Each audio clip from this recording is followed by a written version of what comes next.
COA, pinapahold ang sahod ng ilang DepEd officials na may unliquidated cash advances. Narito ang news scoop ni Ian Articona.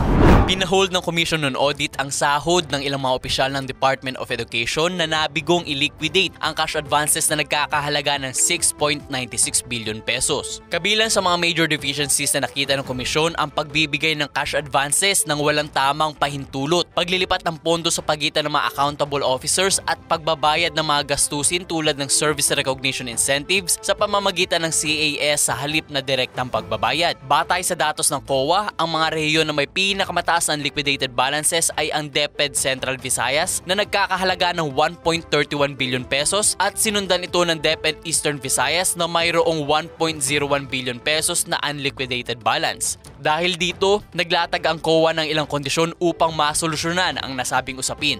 Kabilang sa mga iminungkahing kondisyon ng COA ang pagpapatigil ng pagbibigay ng bagong cash advances sa mga opisyal na may natitirang balanse, paglabas ng demand letter sa mga aktibong empleyado at i-hold ang mga sahod ng mga delinquent AOS hanggang sa mabayaran ang kanilang mga obligasyon. Nabatid na ang ilang sangkot na opisyal ay mga accountable officers na nagretiro na, nagbitiw na, nag-awol at lumipat na ng trabaho. At yan ang news scoop. Ako si Ian Articona, nagbabalita ng tama, naglilingkod ng tama.